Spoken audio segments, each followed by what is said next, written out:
2025년 4월 4일 대한민국은 조용한 충격 속에서 숨을 삼켰습니다.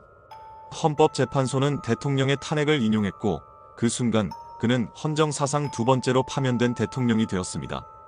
국민들은 휴대폰 속 짧은 속보 알림을 보았고 한 시대가 끝났다는 것을 알 수 있었습니다. 그러나 진짜 파장은 그 뒤에 시작됐습니다. 일부는 이것이 정의라고 말했고 또 다른 일부는 이건 끝이 아니라 시작이라고 했습니다. 이 조용한 결말 속에는 분명히 이상한 기류가 흐르고 있었습니다. 그 기류는 오래전 한 예언에서부터 비롯되었는지도 모릅니다. 안녕하세요. 미스터리 세계입니다. 영상을 보시기 전에 먼저 구독과 좋아요 부탁드립니다. 채널 운영자에게 큰 힘이 됩니다. 경남 합천 해인사 조용한 산중에서 생을 마감한 고승, 탄어 스님. 그의 수제자가 생전 남긴 한마디의 예언은 지금 이 순간 다시 화제가 되고 있습니다. 물러나는 자 중 하나는 철심을 품고 돌아오리니 그는 피바람의 끝에서 다시 태어날 것이다.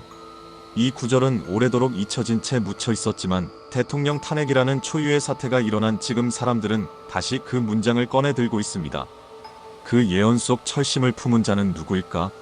정말 그는 물러나지만 돌아오는 운명을 타고났단 말인가? 그 물음표가 지금 대한민국의 심장부를 서서히 파고들고 있습니다.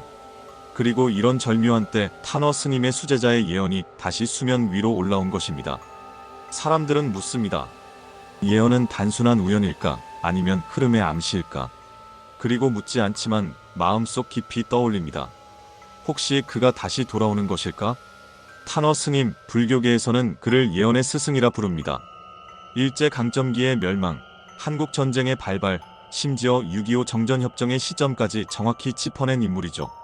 하지만 그가 세상을 떠난 뒤 진짜 관심을 모은 건 그의 가르침을 이어받은 단 한 명의 제자, 그 수제자가 남긴 비밀스러운 언급이었습니다. 한 명은 강철 같고 한 명은 유약하되 곱게 간다. 강철은 쓰러지고 유약은 떠오르며 강철은 다시 칼을 갈 것이다. 처음엔 누구도 이 문장을 이해하지 못했습니다.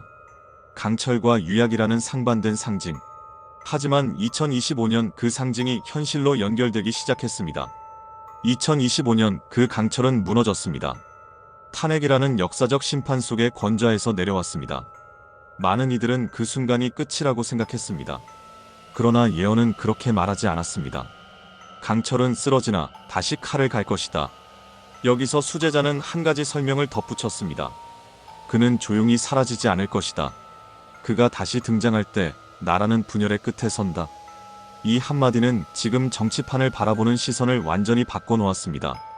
정치적, 사회적, 지역적 갈등이 이전보다 더 깊어진 지금 대통령 탄핵 이후 여야는 극단으로 치닫고 있고 민심은 제3의 선택을 이야기하지만 정작 대안은 보이지 않습니다. 그 틈에서 조용히 회자되고 있는 이름 하나. 그는 아무 말도 하지 않습니다. 하지만 유튜브와 커뮤니티에서는 그분이 다시 돌아올 날이 있다는 말이 퍼지고 있습니다. 누군가는 그것을 음모론이라 부르고 누군가는 그것을 희망이라 말합니다. 그렇다면 우리는 질문하게 됩니다. 정말 강철은 칼을 갈고 있는 걸까요? 아니면 그건 우리가 스스로 만들어낸 상징일 뿐일까요? 예언은 끝나지 않았습니다. 그리고 그 문장은 지금 이 순간도 누군가의 가슴 속에서 조용히 되뇌어지고 있습니다. 대통령이 파면된 이후 정치권은 빠르게 새로운 대선을 준비하고 있습니다. 하지만 그 혼란의 와중에도 사람들은 묘한 시선을 돌립니다. 대통령에서 물러난 그 인물이 아직 완전히 사라지지 않았다는 사실을 본능처럼 느끼고 있기 때문입니다. 서울 광화문, 유튜브 영상, 그리고 작은 지역 커뮤니티 게시판까지 곳곳에서 그 이름을 거론하는 목소리는 끊이지 않고 있습니다. 그는 지금 공식적으로는 아무것도 하지 않습니다. 하지만 민심은 마치 지도자를 기다리는 듯한 어딘가 공허한 눈빛을 하고 있습니다. 이 흐름은 어디서부터 시작됐을까요? 탄어 스님의 수제자는 이런 말도 남겼습니다. 말하지 않는 자가 민심을 얻고 말 많은 자는 분열을 낳는다. 그는 침묵의 지도자가 부활하는 시대를 예고했습니다. 수제자의 또 다른 예언은 이렇습니다. 그가 떠난 자리에 바람이 불고 그 바람이 되돌아와 다시 불을 일으키리라. 그저 시적인 문장일까요? 아니면 누군가에게는 민심이 다시 모이는 시점을 의미하는 걸까요? 분명한 건 민심은 지금도 그를 이야기하고 있다는 겁니다. 바로 눈앞에 있는 인물들보다 지금 없는 사람을 더 선명하게 떠올리는 순간, 그것이 지도자 귀환의 전조라면 예언은 이미 움직이고 있는지도 모릅니다. 역사는 늘 조용히 반복됩니다. 그리고 그 반복의 한가운데에서 우리는 자꾸만 떠난 자의 이름을 되뇌고 있습니다. 타너 스님의 수제자는 이런 말도 남겼습니다. 한 번은 힘으로, 또 한 번은 운명으로 돌아오리니 그 자는 조롱을 견디고 의심을 넘고 결국 자리로 돌아선다.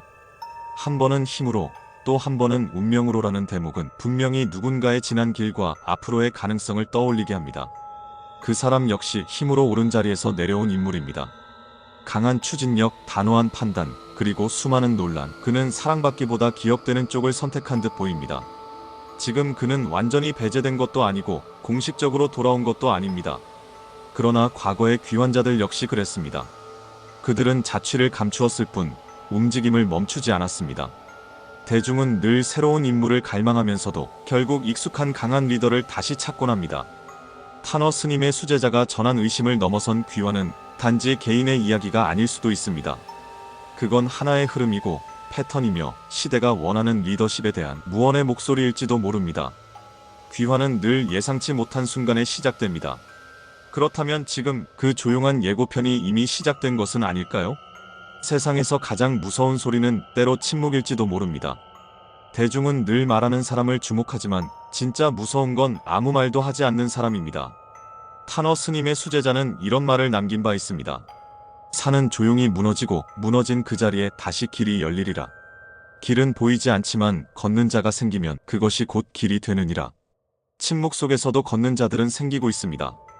그 사람의 이름을 말하진 않지만 그의 길을 예비하는 듯한 움직임은 분명히 있습니다.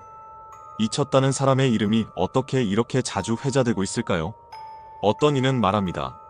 정치는 기억 싸움이다. 잊히지 않으면 끝난 게 아니다. 그렇다면 지금 그의 이름은 조용한 기억 속에서 다시 태어나는 중일지도 모릅니다. 예언은 말합니다. 길은 처음부터 있는 것이 아니라 걷는 자에 의해 만들어진다고. 지금 누가 걷고 있는 걸까요? 지금 이 순간 대한민국은 거대한 물줄기 앞에 서 있습니다. 한 시대의 대통령이 헌정 사상 두 번째로 파면되었고 그 후속을 향한 정치권의 움직임은 그 어느 때보다 치열합니다. 하지만 그 복잡한 흐름 한가운데 사람들의 기억 속에서 좀처럼 사라지지 않는 하나의 이름이 있습니다. 그는 지금 정계 밖에 있지만 그의 이름은 계속 회자되고 있습니다. 어느 누구도 그가 돌아온다고 말하지 않지만 또 아무도 그가 끝났다고 확신하지도 않습니다. 타너 스님의 수제자는 예언의 마지막에 이렇게 썼습니다. 그가 다시 나타날 때 사람들은 준비되어 있지 않을 것이다. 그러나 그 순간 나라는 다시 갈림길에 선다. 예언은 분명히 말합니다. 그는 예기치 않게 돌아온다고. 그의 귀환은 어느 날 조용히 시작되지만 그 여파는 크다고. 사람들은 이제 질문을 던집니다. 정말 그 사람은 돌아올까? 귀환, 이 단어는 운명처럼 들리기도 하지만 때론 치밀하게 준비된 설계처럼 느껴지기도 합니다. 역사 속에서 어떤 지도자의 복귀는 정말로 민심의 소환이었고 어떤 복귀는 철저한 기획 아래 연출된 하나의 장면이었습니다. 정치는 본질적으로 무대입니다. 그 무대 위에서 누가 조연이고 누가 주연이며 언제 퇴장하고 언제 다시 등장할지를 정하는 건 생각보다 더 오래전부터 짜여졌을 수도 있습니다. 타너 스님의 수제자는 이렇게 말했습니다. 진짜 귀환은 떠난 뒤 시작되며 그 시작은 이미 남겨진 자들이 준비하고 있느니라. 우리는 지금 누군가의 귀환을 이야기하고 있습니다. 그러나 진짜 돌아오고 있는 건 인물일까요? 아니면 이야기일까요? 실제로 정치에서 복귀 드라마는 종종 활용됩니다. 국민에게 잊히기 전에 퇴장하고 일정 기간의 침묵을 유지하며 다시 돌아올 때는 재정비된 이미지로 등장합니다. 그것은 실수의 반복이 아니라 전략의 결과입니다. 역사 속 귀환한 지도자들은 모두 공통점을 가집니다. 한때 몰락했으나 그 몰락이 새로운 출발이 되었다는 점. 처칠, 나폴레옹, 박정희, 이들은 모두 몰락과 재기의 극적인 여정을 통해 역사의 주인공이 됩니다. 윈스턴 처칠은 제1차 세계대전 중 대형 참사를 불러온 인물로 낙인 찍혔지만 20여 년 후 그는 다시 총리에 올라 제2차 세계대전을 승리로 이끌었습니다. 당시 영국 국민들은 말했습니다. 위기에 필요한 사람은 위기 속에서 단련된 자다. 나폴레옹은 엘바 섬으로 유배됐지만 단 11개월 만에 프랑스로 귀환해 다시 황제가 되었습니다. 그리고 단 100일 동안 유럽 전체의 질서를 뒤흔들었습니다. 비록 워털루에서 다시 패배했지만 사람들은 그 귀환 자체를 전설로 기억합니다. 한국 현대사에도 비슷한 인물이 있습니다. 박정희 전 대통령은 군사 쿠데타로 권력을 잡았지만 이후 경제 성장의 주역이 되었고 퇴진 요구에도 불구하고 강한 리더십을 유지했습니다. 그를 향한 평가는 극단적으로 갈렸지만 그가 귀환형 리더였다는 사실은 분명합니다. 이들을 불러낸 건 바로 시대의 공백이었습니다. 그렇다면 지금의 상황은 어떨까요? 탄어 스님의 예언은 운명을 말합니다. 지금 대한민국 정치 무대 위에선 아무 말도 하지 않는 인물이 중심으로 다시 떠오르고 있고 그의 주변에선 조용한 시나리오가 전개되고 있습니다. 지금 대한민국은 공백 속을 지나고 있습니다. 분열된 진영, 불확실한 리더십, 그리고 아직 누구도 압도하지 못한 차기 주자들. 이런 상황 속에서 사람들은 다시 한번 그 이름을 떠올립니다. 그는 현재 아무 말도 하지 않고 있습니다. 하지만 그 침묵은 어쩌면 가장 강한 메시지일지도 모릅니다. 언젠가 반드시 돌아오리라는 메시지 말입니다. 과연 당신의 생각은 어떠십니까? 오늘은 탄어 스님의 수제자의 예언에 대해서 함께 살펴보았습니다. 어떠신가요? 공감하시나요? 의견이 있으시다면 편하게 댓글로 남겨주세요. 그럼 다음에 더 재미있는 영상으로 찾아오겠습니다. 영상 끝까지 시청해주셔서 감사합니다. 지금까지 미스터리 세계였습니다. 오늘도 좋은 하루 보내세요.